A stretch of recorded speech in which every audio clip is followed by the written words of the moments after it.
Hello, folks. Hello. This is Detroit Miracle indeed. I find myself looking at the federal building. It's crazy that the federal building actually exists right where you can see it and walk past it. You know, when you watch different shows about the FBI, and we've all grown up on it, we see many of accountings of cases that involve the feds' involvement. We know it's like a higher extent of authority than the local police or what have you. And then you see their procedures, how they dress, how they conduct themselves. They seem like much better paid police officers. You know, as you promote cops and they go up the ladder, they get promotions and they get desk jobs and they wear fancy suits or fancy cheap suits, fancy expensive suits, depending on their budgets. Like me, I'm one of the ones that grew up watching the Untouchables on TV. The Untouchables starring Robert Stack as Eliot Ness. That was one of my all-time favorite shows. Eliot Ness and his Untouchables became famous for bringing down the notorious gangster Al Capone during the 1920s, late 20s and early 30s. They grew fame, so they gave them a show, and it showed all of their cases after Al Capone. Some of it might have been fictional, some of it might have been based on true accountings, but it was a great show to grow up on. Everybody liked that show. It was action-packed, suspenseful. Like, it had bold untouchables who were incorruptible. They couldn't be purchased, bought, or bribed. They held those high standard ideals, and they were constantly pursuing criminal affiliates and criminal people and persons even after they brought down Al Capone. So they were seeking to attack and destroy the entire underworld in an ever constant pursuit for justice and truth. Things like that, you know, like what you would hear in a Superman movie or something.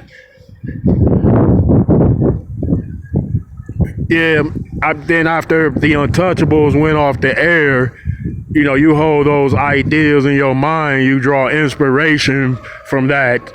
So it comes down to what type of person are you? What type of person do you want to be in life? Like in other words, what side do you want to be on? Do you want to be on both sides or either or neither at all?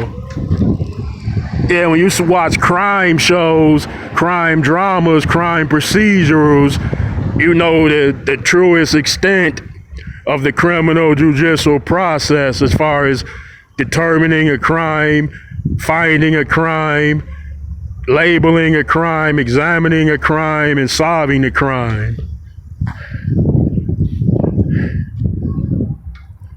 Folks, how many times have you watched stuff like CSI Miami and things like that? It will boggle your mind that much crime goes on in paradise. Yeah, but aside from the CSI shows, they have connections to FBI crime labs and things like that.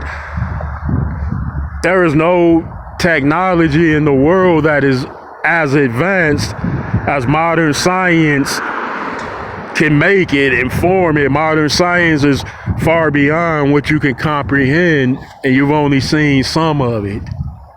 Yeah, the FBI has access to all of these vast crime-solving methods and tools.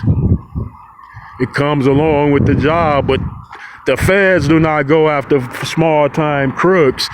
So there was a big misconception about that being a case.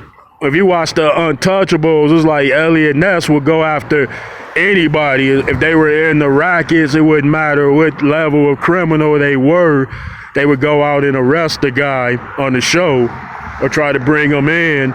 But in real life, my uncle told me that the FBI do not bother with simple, small-time arrests like that. They don't be showing up to arrest people unless it's something major.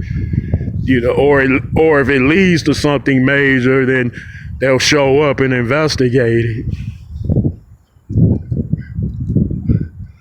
A lot of real life was based on fiction. A lot of fiction was based on real life.